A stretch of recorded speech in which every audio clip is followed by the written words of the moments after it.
The alarm broke the quiet hum of the Neptune station at 3 in the morning. Lieutenant Hyunwoo jumped from his chair, nearly spilling his coffee across the control panel. His fingers moved quickly over the keyboard as lines of data flooded his screen. Something had just entered their detection range, and it was not supposed to be there. "Sir, we have an incoming transmission," Hyunwoo called out to his supervisor. "It's not from any Earth vessel." Commander Taemin walked over, his boots clicking against the metal floor. He leaned down to look at the screen, his eyes narrowing. The station orbited Neptune, far from Earth, far from anything, really. They were supposed to monitor the outer solar system, watch for asteroids and comets. Alien transmissions were not part of their usual job. "Can you decode it?" Taemin asked. Hyunwoo's fingers danced across the keyboard. The station had translation software, installed just in case they ever needed it. Earth had made contact with alien species 5 years ago, but most of them avoided human space. They called Earth a death world. Too dangerous, too violent. The gravity alone would crush most alien bones. "Getting something now," Hyunwoo said. His screen flickered. Words appeared, translated from a language humans had never seen before. As he read them, his stomach twisted. "It's a distress call," he whispered. Taemin read over his shoulder. The message was simple but desperate. A species called the Velnari was under attack. Their world was being destroyed by something called the Krath Empire. They had sent this message into space, hoping anyone would hear it, anyone who could help. "How far away are they?" Taemin asked. 3 weeks at maximum speed," Hyunwoo replied. "Maybe more." Taemin grabbed the communication device from his belt. "Get me Earth Defense Command, now." Within an hour, the message had traveled from Neptune to Earth. Captain Yuna sat in her ready room aboard the destroyer Indomitable, reading the decoded distress call on her tablet. Her ship was new, fresh from the orbital shipyards, with armor thick enough to survive a nuclear blast and weapons that could crack a small moon. She had been hoping for a simple patrol mission. This was not simple. The door to her ready room opened. Her first officer, Commander Sung-ho, stepped inside. He looked tired. Everyone looked tired these days. Building a space fleet was hard work. "You've seen the message?" Yuna asked. "Yes, Captain," Sung-ho replied. He sat down across from her. "The Velnari. I looked them up in the database. They're peaceful. Herbivores. Their world has low gravity and mild weather. They've never been in a war before. And now they're being invaded," Yuna said quietly. "The Krath Empire is known to us," Sung-ho continued. "They've conquered 12 systems in the last decade. The Galactic Council does nothing because the Krath are too strong. No one wants to fight them." Yuna set down her tablet. She looked out the window of her ready room at the stars beyond. Earth had only been in space for a short time compared to other species. Humans were the newcomers, the primitives from a world so harsh that most aliens refused to visit. But humans knew what it meant to fight for survival. They knew what it meant to protect the weak. "What do you think Command will say?" Sung-ho asked. Before Yuna could answer, her communication console beeped. She pressed the button, and Admiral Do-yoon's face appeared on the screen. He was an old man, his hair gray, his face lined with wrinkles, but his eyes were sharp and hard. "Captain Yuna," the Admiral said, "you've read the distress call." "Yes, sir," Yuna replied. "Then you know what we have to do," Admiral Do-yoon said. His voice was calm, but Yuna could hear the steel beneath it. "Assemble at Rally Point Theta. We're sending the fleet, all of it." Yuna's eyes widened. "Sir? The entire fleet?" "Every ship that can make the journey," Admiral Do-yoon confirmed. 73 vessels, destroyers, frigates, carriers. We leave in 6 hours. Commander Sung-ho looked shocked. "Sir, that will leave Earth almost undefended." "The Velnari sent a distress call," Admiral Do-hyun said. His voice grew harder. "They asked for help. We're going to give it to them." "What about the Galactic Council?" Yuna asked. "They'll object. They might see this as an act of war." "Let them," the Admiral replied. "I've already spoken to Representative Minji. She's informing the Council now. Whether they approve or not, we're going." The screen went dark. Yuna sat in silence for a moment. Then she stood up and straightened her uniform. "Alert the crew," she told Sung-ho. "We launch in 6 hours." Across Earth, the call went out. Ships that had been in orbit began moving toward the rally point. Crews that had been on leave were called back to duty. In the shipyards, workers rushed to finish the last repairs on vessels that were not quite ready. It did not matter. They were needed now. On the surface, in a small apartment in Seoul, Medical Officer Suman packed her bags. She had joined Earth's space fleet to explore the galaxy, to see new worlds and meet new species. She had not expected to go to war, but as she looked at the decoded message on her personal tablet, at the desperate plea from a species she had never met, she knew this was right. Someone needed help. That was enough. At the Lunar Military Academy, Pilot Hana received her orders. She was young, barely 25, but she was one of the best pilots in the fleet. She could handle maneuvers that would kill most alien pilots. Earth's high gravity had made humans strong. Their harsh world had made them tough. She ran to her fighter, her heart pounding with excitement and fear. In the command center beneath Colorado, Admiral Do-Yun watched the reports come in. Ship after ship confirmed they were ready. He had known this moment would come eventually. Humans could not stay isolated forever. The galaxy was big, but it was also dangerous. And humans had learned long ago that when someone cried for help, you answered. An aide approached him. "Sir, the Galactic Council is requesting an emergency meeting." "Tell them I'll speak with them after we launch," Admiral Do-Yun replied. "They're threatening sanctions, sir. They say we're acting without authorization." Admiral Do-Yun turned to face the aide. His expression was cold. "Then they can try to stop us." The aide swallowed hard and left. Admiral Do-Yun turned back to the screens. 73 ships. It was not the biggest fleet in the galaxy, but it was humanity's fleet, and humanity had survived ice ages, plagues, wars, and natural disasters that would have destroyed softer species. They had clawed their way up from the caves to the stars. And now, someone needed their help. 6 hours later, the human fleet burned away from Earth, heading into deep space. Behind them, the Galactic Council watched in disbelief. Ahead of them, 3 weeks away, the Velnari huddled in their shelters and prayed for a miracle. They did not know it yet, but their prayer had been answered. The Deathworlders were coming. Diplomat Minji stood in the circular chamber, surrounded by holographic projections of alien representatives from across the galaxy. The Galactic Council chamber was beautiful, built on a space station between several star systems. Minji had been here before, but never like this. Never with every eye on her, filled with fear and confusion. The Solvari representative spoke first. Its body was translucent, like living glass, and it shimmered with nervous energy. "Representative Minji, your species has mobilized a war fleet. This is unacceptable. You did not seek council approval." Minji kept her face calm. She had prepared for this. The Velnari sent a distress call. "We are responding to it. There is no law against helping those in need." "The Krath Empire is not your concern," another representative said. This one was from the Torvan species, covered in blue scales. "They operate in their own region of space. You have no claim there." "We have no claim," Minji agreed. "But we have a duty. Someone asked for help. We are giving it." A third representative, floating in a tank of purple liquid, spoke up. "You do not understand what you are doing. The Krath have conquered 12 systems. Their fleet numbers in the hundreds. You are sending 73 ships. It is suicide." Minji smiled, though there was no humor in it. "You do not understand what we are." She pulled up a holographic display.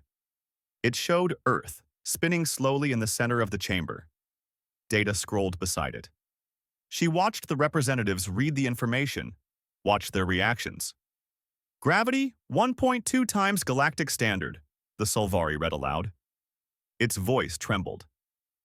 "Atmospheric pressure rated as crushing. Tectonic activity rated as extreme. Weather patterns categorized as catastrophic. Predator-to-prey ratio unprecedented. Class 12, Death World." "Yes," Minji said simply. "We evolved on a world that tried to kill us every single day. Our gravity crushes your bones. Our air pressure would burst your lungs. Our weather would tear you apart. And we call it home. The chamber fell silent. Minji continued. You look at us and see primitives because we are new to space. But we are not weak. We are strong because we had to be. And we do not abandon those who need help. This is madness, the Torvin representative hissed. The Krath will destroy you. Perhaps, Minji said. But we are going anyway. Back on the Indomitable, Captain Yuna walked through the corridors of her ship. The crew was busy, preparing for the long journey ahead. She passed engineering, where Engineer Jinwoo was checking the fusion reactors. The reactors ran hot, hotter than any other species would dare. Humans had learned to work with extreme temperatures. It was just another day on a death world. In the medical bay, Suman was organizing supplies. She had medicines for humans, but also samples of universal treatments that might work on alien biology. The Velnari were different from humans. Smaller, frailer, adapted to an easier world. If they were injured, Suman would need to be careful. What was a minor dose for a human might kill a Velnari. Do you think we'll make it in time? A young nurse asked Suman. Suman looked up from her work. We have to, she said. That's all that matters. In the flight deck, pilot Hana was running diagnostics on her fighter. The small spacecraft was built for speed and maneuverability. It could pull 12 Gs in a turn, forces that would knock most aliens unconscious. Hana had trained in centrifuges that simulated 15 Gs. Her bones were reinforced with treatments developed in Earth's lunar colonies. Her cardiovascular system had been enhanced to handle extreme stress. She was not the strongest pilot, but she was fast. Another pilot, a man named Junho, walked over to her. Nervous? He asked. A little, Hana admitted. I've never been in a real battle before. None of us have, Junho said. Not in space, anyway, but we're ready. We're Deathworlders, remember? We were born ready. Hana smiled. It was a running joke among the human fleet. Other species called them Deathworlders like it was an insult. Humans had turned it into a badge of pride. On the bridge, Commander Sungho was reviewing tactical data with Tactical Officer Nari. The Krath Empire's fleet was bigger than theirs, no question. But size was not everything. Krath ships were built for battles against other standard species. They used energy weapons, shields designed to deflect lasers and plasma. Their tactics relied on overwhelming numbers. They've never fought anyone like us, Nari said, studying the data. Their shields are designed for energy weapons. We use kinetic rounds. Will that be enough? Sungho asked. Nari shrugged. We'll find out. Deep in the ship's hold, Marine Specialist Yunji was training her squad. They wore powered armor, exoskeletons that enhanced their already formidable strength. Even without the armor, they were dangerous. Yunji had grown up in Earth's 1.2 G gravity. She could lift twice what any Krath warrior could manage, and she was considered average for a human. Remember, Yunji told her squad, the Krath are bigger than us, but they're from a low-gravity world. They're tall and thin. We're short and dense. In close combat, use that. Get inside their reach. Strike hard and fast. One of her Marines raised a hand. What if they try to board us? Yunji grinned. It was not a nice grin. Then we show them what Deathworlders do to invaders. The fleet traveled through space, burning toward Velnari space at maximum speed. It would take 3 weeks. 3 weeks while the Velnari suffered under Krath bombardment. 3 weeks to prepare for a battle that would change everything. In his quarters, Science Officer Kiwan studied everything he could find about the Velnari and the Krath. The Velnari were gentle creatures, evolved on a world with 0.8 G gravity and no major predators. They had developed agriculture, philosophy, art. They had reached for the stars not to conquer, but to learn. They were everything humans might have been, if Earth had been kinder. The Krath were different. They came from a world with 0.7 G gravity, comfortable and warm. But they had evolved as pack hunters, and that instinct had never left them. When they reached space, they had not sought friends. They sought prey. 12 systems had fallen to them. 12 peaceful species had been enslaved or destroyed. Kiwan sent his report to Captain Yuna. In it, he included one important note. The Krath have never fought a species from a high-gravity world. They do not know what we are capable of. A message came through to the fleet. It was from the Krath Empire, intercepted by long-range communications. Admiral Doyun played it for his command staff. A Krath general appeared on the screen, tall and thin with gray skin and forearms. It spoke in its own language, but the translation software made it clear. Humans, we have heard of you. You are the primitives from the Death World, yes? You think to challenge the Krath Empire? We have conquered 12 systems. We have destroyed fleets 10 times your size. Turn back now, or we will add your world to our empire. The message ended. Admiral Do-hyun looked at his staff. Captain Yuna was there, along with captains from other ships, all connected by hologram. They looked back at him, waiting. Thoughts? The admiral asked. Captain Junho spoke up. They think we're weak because we're new to space. They don't understand what a death world does to its people. They will, Admiral Do-hyun said quietly. Send a response. Tell them we do not negotiate with those who slaughter innocents. Tell them to withdraw from Velnari space, or we will remove them. The communication officer looked shocked. Sir, that's a direct threat. That's a declaration of war. No, Admiral Do-hyun corrected. That's a promise. The message was sent. Hours later, the Krath response came back. It was simple. Then come and die, Deathworlders. The human fleet continued its burn toward Velnari space. Behind them, the Galactic Council held emergency meetings, debating what to do about the rogue humans. Ahead of them, the Krath fleet prepared for battle, confident in their superiority.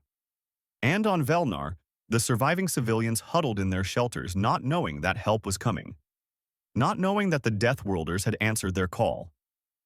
The first week of the journey was the hardest. The fleet traveled at maximum burn, pushing the fusion engines to their limits. Inside the ships, the crew adapted to their new routine. Combat drills in the morning, system checks in the afternoon, strategy meetings in the evening. Sleep when they could. Pilot Hana sat in her fighter's cockpit, strapped into the acceleration couch. The training exercise was simple in theory. Navigate through a field of debris while pulling high-G maneuvers. In practice, it was brutal. She pushed the throttle forward and the fighter leaped ahead. The acceleration pressed her back into her seat. 5 Gs, 6, 7. Her vision began to narrow, blood draining from her head. She tensed her muscles, forcing blood back up, a technique pilots had used for centuries. At 8 Gs, most aliens would pass out. At 9, their bodies would start to fail. Hana gritted her teeth and pushed harder. 10 Gs. The fighter spun through the debris field, missing obstacles by meters. Good run, Hana, her instructor's voice crackled over the radio. But the Krath might push you harder. Run it again, this time at 12. Hana took a deep breath and reset her position. 12 Gs. That was the limit of what her enhanced body could handle. Beyond that, even humans started to black out. She pushed the throttle again. In the medical bay, Suman watched the biometric data from the pilots. Heart rate spiking. Blood pressure elevated. Stress hormones flooding their systems. Any other species would call this torture. Humans called it training. They're going to hurt themselves, a young medic said, worried. Suman shook her head. They're Deathworlders. This is what they were made for. In the ship's gym, Marine Specialist Yoonji led her squad through combat training. The room had been set to 1.5 G, half again Earth's normal gravity. It was crushing, exhausting work. But if they could fight in 1.5 G, they could fight anywhere. She paired off with a Marine named Do-hyun, not the Admiral, but a younger man with the same name. They wore padded armor and carried training weapons. Real weapons would have killed in these close quarters. Come at me, Yoonji ordered. Do-hyun lunged forward, fast despite the heavy gravity. Yoonji sidestepped and struck him in the ribs with her baton. He grunted but stayed on his feet. He swung his own weapon in a wide arc. Yoonji ducked under it and swept his legs. In the heavy gravity, he fell hard. Again, Yunji said, helping him up. The Krath are taller than us. They have longer reach. You can't win by trading blows. Get inside, strike fast, use our advantages. They trained for hours. By the end, every Marine was soaked in sweat and gasping for breath. But they were ready, or as ready as they could be. On the bridge, Captain Yuna met with her senior staff. They gathered around a holographic display showing the Velnari system. Intel from long-range sensors painted a grim picture. The Krath fleet was larger than expected. 240 ships orbiting Velnar like vultures. They're bombarding the surface, Science Officer Kiwan reported, targeting population centers. The Velnari have retreated underground, but they can't stay there forever. What about the Krath ground forces? Commander Sung-Ho asked. Minimal, Kiwan replied. The Krath prefer orbital bombardment. They're not risking their troops on the surface until all resistance is crushed.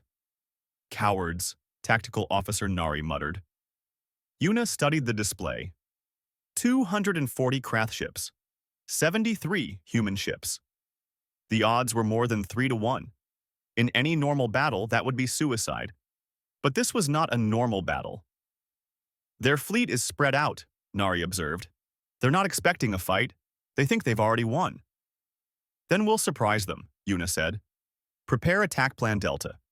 We hit them hard and fast before they can organize. The second week brought new challenges. The fleet had to pass through an asteroid belt on the edge of Velnari space. Most ships would slow down, navigate carefully through the rocks. The human fleet did not slow down. Instead, they used it. Engineer Jin Woo worked with the weapons crews, calibrating the railguns. The plan was dangerous. They would accelerate chunks of asteroid to incredible speeds, turning space rocks into kinetic missiles. The Krath shields could stop energy weapons, but mass was mass. A rock moving at a significant fraction of light speed would punch through any shield like it was not even there. How much force can the railguns generate? Captain Junho asked, visiting the weapons bay. Enough to accelerate a 5-ton projectile to 0.2 light speed, Jinwoo replied. At that velocity, the kinetic energy is equivalent to a nuclear weapon. Junho whistled. And we have how many railguns per ship? Destroyers have 6, frigates have 4, carriers have 8, but they're mainly for defense. The Krath won't know what hit them, Junho said with a grim smile. In the crew quarters, soldiers and sailors gathered during their off hours. They played cards, shared stories, tried to keep their minds off what was coming. A young ensign named Minseo asked the question they were all thinking. Do you think we'll win? The room fell quiet. An older officer, a woman named Isul, answered. The Krath have numbers. They have experience. They've conquered 12 systems. But they've never fought us. They've never fought anyone who grew up in crushing gravity, who survived in a world that tried to kill them every day. They think we're primitives. They're wrong. But what if we're not enough? Minseo pressed. Then we'll make sure it costs them everything, Isul said. The Velnari will remember us. The galaxy will remember us. And the Krath will learn that Deathworlders don't quit. By the third week, the fleet was ready. Every system had been checked and rechecked. Every crew member knew their role. They were days away from Velnari space, and the tension was mounting. Admiral Do-yun called a fleet-wide meeting. Every ship tuned in to hear him speak. His face appeared on screens throughout the fleet, broadcast from his flagship. In a few days, we will engage the Krath Empire, he began. His voice was calm, steady. They outnumber us 3 to 1. They have more experience. By every logical measure, we should not win this battle. He paused, letting that sink in. Then he continued. But logic does not account for what we are. We are humans. We are from Earth. A world that killed 99% of the species that ever lived there. We are the descendants of survivors, of fighters, of people who refused to quit even when everything seemed hopeless. The Admiral's voice grew stronger. The Velnari sent a distress call. They asked for help. Not from the Galactic Council, who would debate and do nothing. Not from the other advanced species, who would call it impossible. They asked the universe, and we answered. Because that is what we do. We help those who cannot help themselves. He looked directly into the camera. The Krath think they can scare us. They think we will run. They do not understand that humans do not run from bullies. We face them, we fight them, and we win. In 3 days, we will show the galaxy what Deathworlders can do. We will show them that humanity is not to be dismissed. We will show them that when we make a promise, we keep it. The Velnari called for help. We are their answer. The transmission ended. Throughout the fleet, crews returned to their duties with renewed determination. Fear was still there, yes, but it was mixed with something else now. Purpose, pride. The knowledge that they were doing something that mattered. On the 3rd day of the final week, long-range sensors picked up the Velnari system. The Krath fleet was visible now, a swarm of ships surrounding the planet. They had not moved. They were still confident, still certain of their victory. Captain Yuna stood on the bridge of the Indomitable, watching the sensor data update. Behind her, her crew worked in focused silence. She felt the weight of what was coming. In hours, they would enter weapons range. In hours, the battle would begin. Commander Sung-ho approached her. "The crew is ready, Captain. All systems are green. We're ready to fight." Yuna nodded. She thought about the Velnari, huddled underground, praying for rescue. She thought about the Krath, so sure of themselves, and she thought about her crew, these humans from a harsh world who had come so far to help strangers. "Send a message to the Krath fleet," she ordered. "Tell them they have one chance to withdraw peacefully. After that, we will remove them by force." The message was sent. Minutes passed. Then the Krath response came. It was not words. It was weapons fire. Energy beams lanced out across space, targeting the lead human ships. "All ships," Admiral Do-hyun's voice came over the fleet channel. "Battle stations. Show them what Deathworlders can do." The human fleet surged forward, and the battle began. The first Krath energy beam struck the Indomitable's forward shields.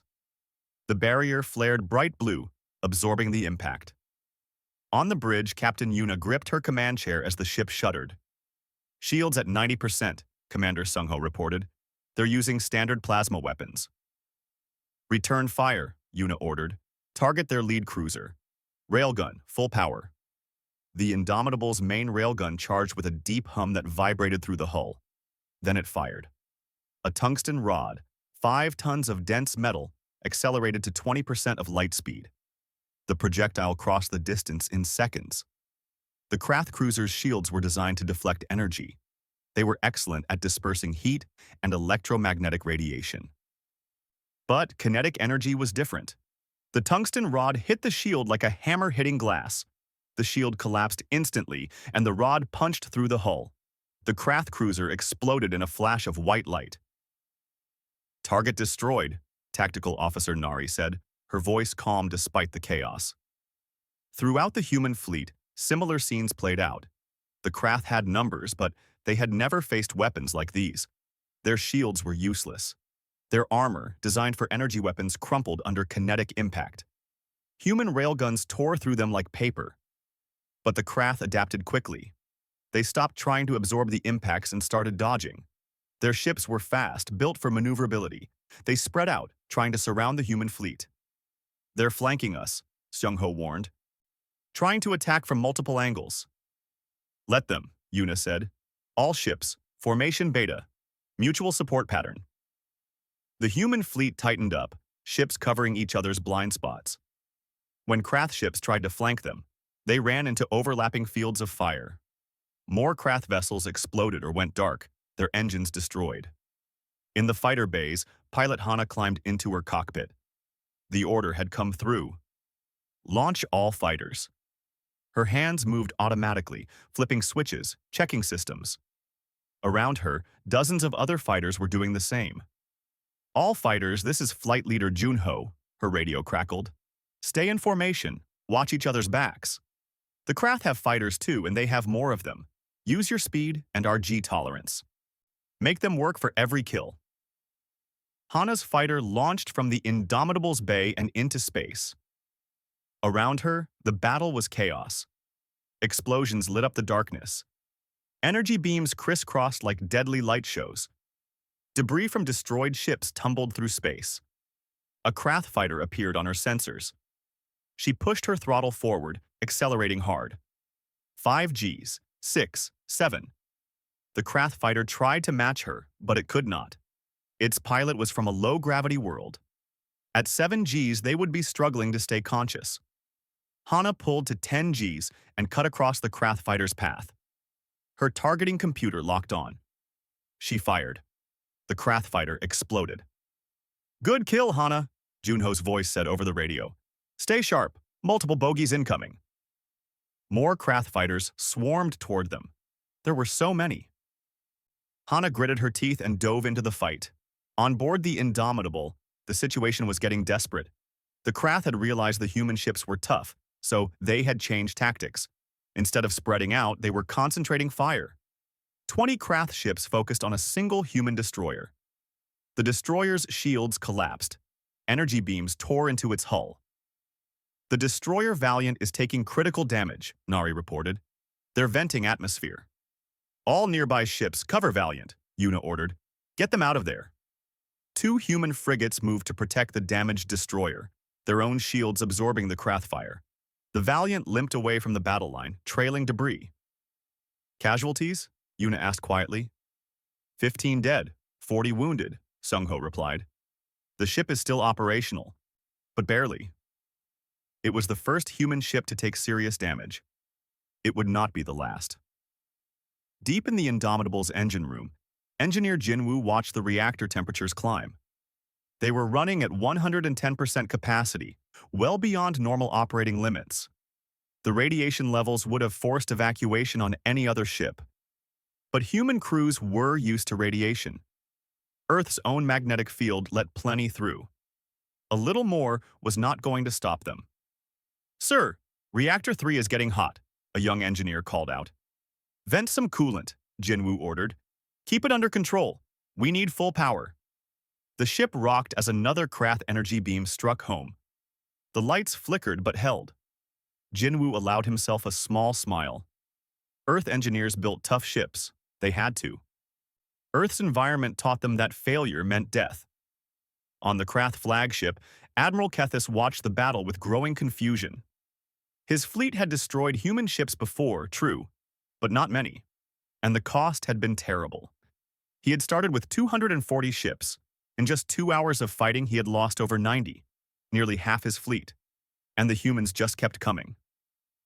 "What are they made of?" his second-in-command hissed. "Our plasma cannons should cut through their armor like nothing." "They're from a death world," Kethis said slowly, realization dawning. "Their armor is built to survive their own planet. Our weapons are not strong enough." "Then what do we do?" Kethis made a decision. "Board them. If we cannot destroy their ships, we will take them." "Send the boarding parties."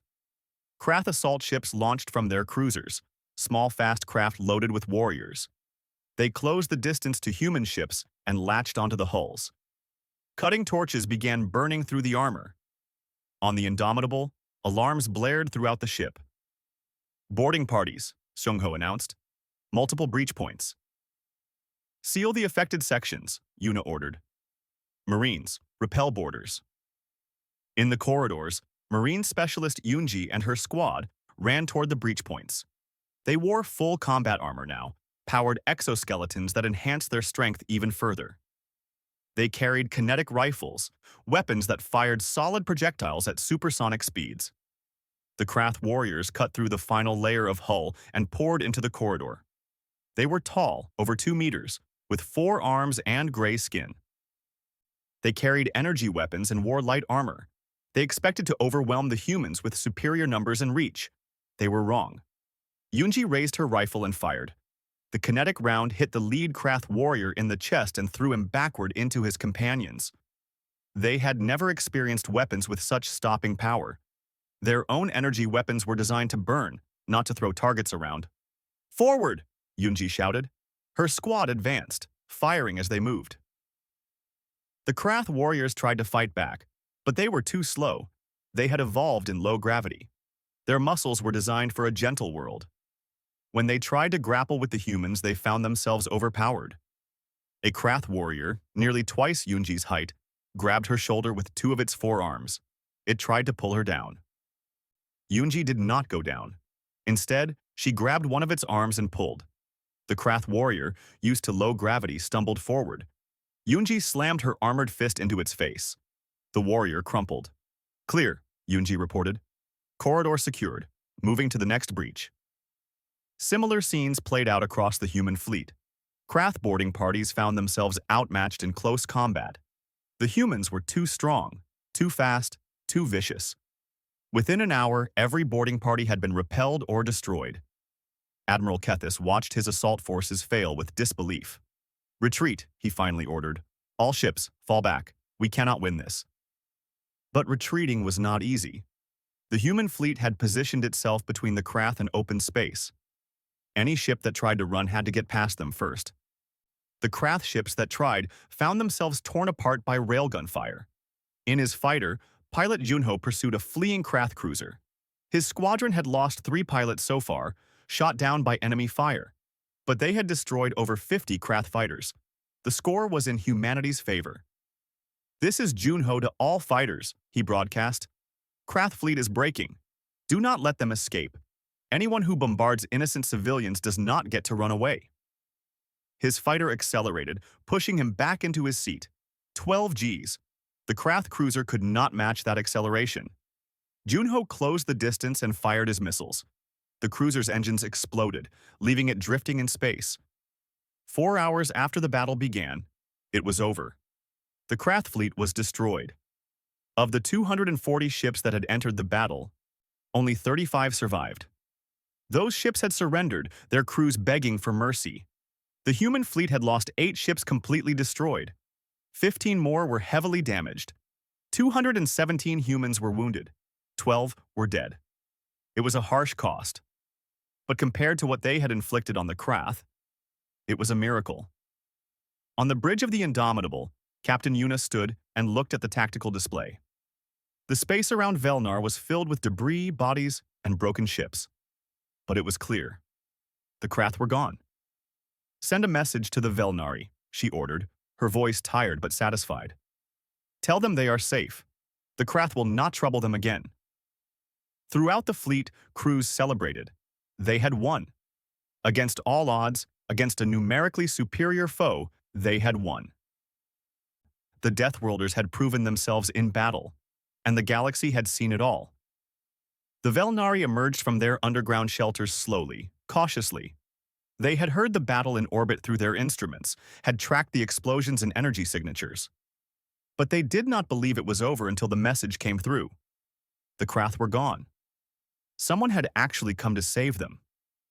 First Contact Officer Dayong descended to the planet's surface in a shuttle, accompanied by Medical Officer Suman and a small security detail. The shuttle landed in what had once been the capital city's central plaza. Now it was scarred with blast craters and fallen buildings. The Krath bombardment had been brutal. As Dayong stepped out of the shuttle, she saw them. The Velnari.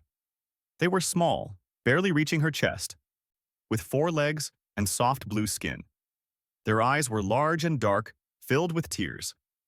Dozens of them had gathered, then hundreds, creeping out from the ruins to see their rescuers. An old Velnari approached, leaning on a younger one for support. Dayong recognized the ceremonial markings. This was their elder, their leader. She knelt down carefully, mindful of the planet's low gravity. She wanted to meet the elder at eye level. "Why?" the elder asked in their language. Dayong's translator picked it up and rendered it in Korean. "Why did you come? We have nothing to offer you. We cannot repay this debt." Dayong felt her throat tighten. She reached out slowly, letting the elder see her hand coming, and gently touched their shoulder. "You sent a distress call," she said simply. "You asked for help. That is all the reason we need." The elder's 4 eyes overflowed with tears. Around them, more Velnari began to weep. Not tears of sadness, but tears of relief, of gratitude, of disbelief that someone had actually cared enough to save them. Suman moved through the crowd, setting up a field hospital. Many Velnari were injured from the bombardment. She worked carefully, her instruments scanning the aliens to understand their biology. They were so fragile compared to humans. Their bones were lighter, their skin thinner. The same injuries that would barely slow a human could kill a Velnari. "You're safe now," Suman told each patient she treated. "The Krath are gone. We'll stay until you're back on your feet." In orbit, Captain Yuna met with the other ship captains via hologram. The damaged ships were being assessed. The Valiant would need extensive repairs, but it would fly again. The 8 ships they had lost completely represented 12 dead crew members, 12 humans who had traveled across the galaxy to help strangers and would never go home. "We'll hold a memorial service," Admiral Dohyun said. His face was grave. "They died heroes. The galaxy will know their names." "What about the Krath prisoners?" Commander Sung-ho asked. "We have over 3,000 of them. They surrendered after the battle." "We'll turn them over to the Galactic Council," Admiral Do-hyun replied. "Let them decide what justice looks like. We came here to protect, not to punish." Light years away, the Galactic Council was in emergency session. The battle had been broadcast by automated sensors throughout the region. Every species in the galaxy had watched as humanity destroyed a fleet more than 3 times their size. The implications were terrifying. "They could conquer anyone," the Solvari representative said, its translucent body shaking. "If they can do this to the Krath, they could do it to any of us." "But they did not come to conquer," another representative pointed out.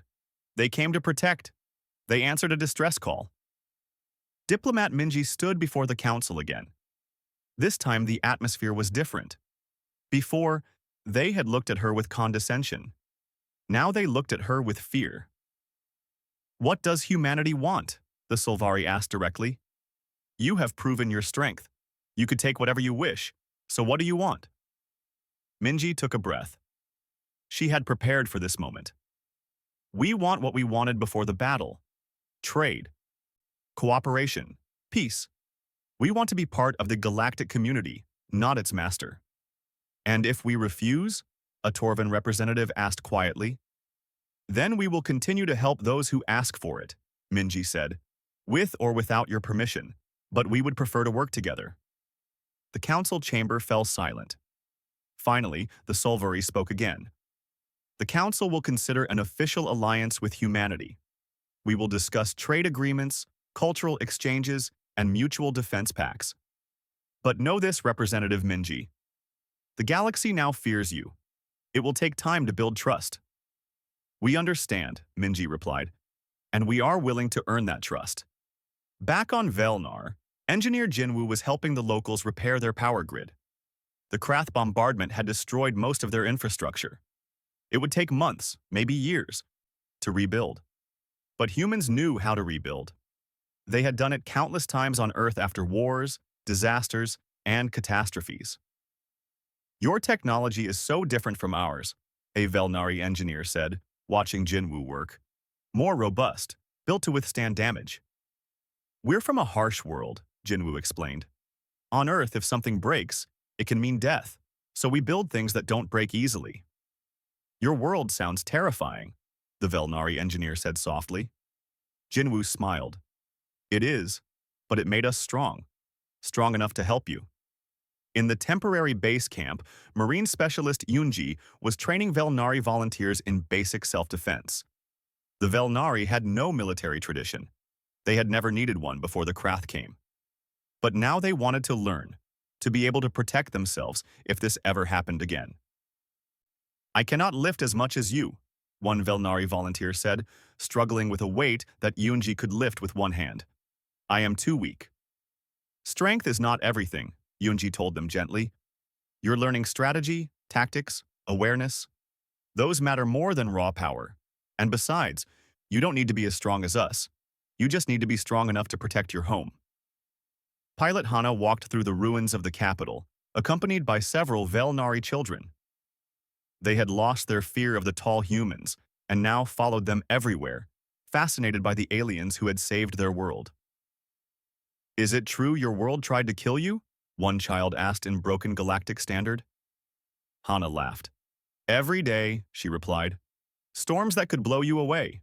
Earthquakes that could swallow cities. Predators that hunted us. But we survived. We adapted. We became stronger." "I wish we were strong like you," the child said wistfully. Hana knelt down, meeting the child's eyes. You are strong. You survived a Krath invasion. You hid underground for weeks, hoping for rescue that might never come. That takes a different kind of strength, but it is strength nonetheless. 2 weeks after the battle, the human fleet prepared to depart. They left behind a garrison of 3 ships and 500 personnel. Captain Junho volunteered to stay, to help the Velnari rebuild and to ensure the Krath never returned. We'll rotate the garrison every 6 months, Admiral Dohyun explained to the Velnari Council. Your world will always have protection, and we're establishing a mutual defense treaty. If you ever need help again, just call. We'll come. The elder approached Admiral Dohyun as he prepared to board his shuttle. We have decided to build a monument, the elder said. To remember what you did for us, what should we put on it? Admiral Dohyun thought for a moment. Something simple, he finally said. Just the words. They came when no one else would. The monument was built in the center of the capital, a tall stone obelisk. On it, carved in both Velnari and human Korean, were those words. Under them were the names of the 12 humans who had died in the battle. The Velnari came every day to leave flowers and offerings, grateful to the Deathworlders who had saved them. The human fleet began its journey home. On the way, they passed through Galactic Council space. Other species watched them go, their long-range sensors tracking every ship. The humans made no threatening moves, followed all navigation laws, and were polite in all communications. But everyone remembered what they had done to the Krath. On the Indomitable's bridge, Captain Yuna looked at the star charts. Earth was still weeks away. She thought about what had changed. Humanity had gone into space hoping to find friends, to explore and learn. They had found danger instead, and suffering, and a call for help they could not ignore. Do you think they'll trust us now? Commander Sungho asked, standing beside her. Some will, Yuna replied. Some will always fear us, but that's not what matters. What matters is that when someone needed help, we were there. That's who we are. That's what being human means. Back on Earth, news of the battle spread quickly. Cities erupted in celebration. Humanity had proven themselves among the stars. They had faced a superior force and won. More importantly, they had saved an entire species from extinction. In schools, children learned about the Battle of Velnar. They learned about courage, about duty, about helping those in need. They learned that being from a death world was not a weakness, but a source of strength. In the military academies, the battle was studied in detail. Tactics were analyzed, lessons were learned. The Krath had underestimated humanity because they were new to space. That mistake had cost them their fleet. Future enemies would not be so careless. But perhaps more importantly, the battle had shown the galaxy something they had not expected. Humanity was strong, yes. Powerful, yes. But they had not used that power to conquer. They had used it to protect. Years later, a young human named Soo-hyun would visit Velnar as part of a cultural exchange program. She would stand before the monument in the capital and read the words carved there. She would learn the stories of how the Velnari had survived, how the humans had come, how the battle had raged in the sky above. And she would understand what her people had become. Not conquerors, not tyrants, but protectors. Guardians for those who could not guard themselves. The Galactic Council eventually accepted humanity as full members. Trade agreements were signed. Cultural exchanges flourished. Peace held, enforced by the knowledge of what would happen to those who threatened it. The Deathworlders were watching now. They had proven they would come when called. They had proven they would fight when needed. In the darkness of space, where civilizations rose and fell, where empires conquered and collapsed, a new truth had been established. If you sent a distress call, if you cried for help, humanity would answer. Not because they wanted something in return, not because they sought glory or power, but because that was who they were. The aliens had sent an SOS. It had reached the Deathworlders, and the fleet had been their answer. The galaxy would never forget.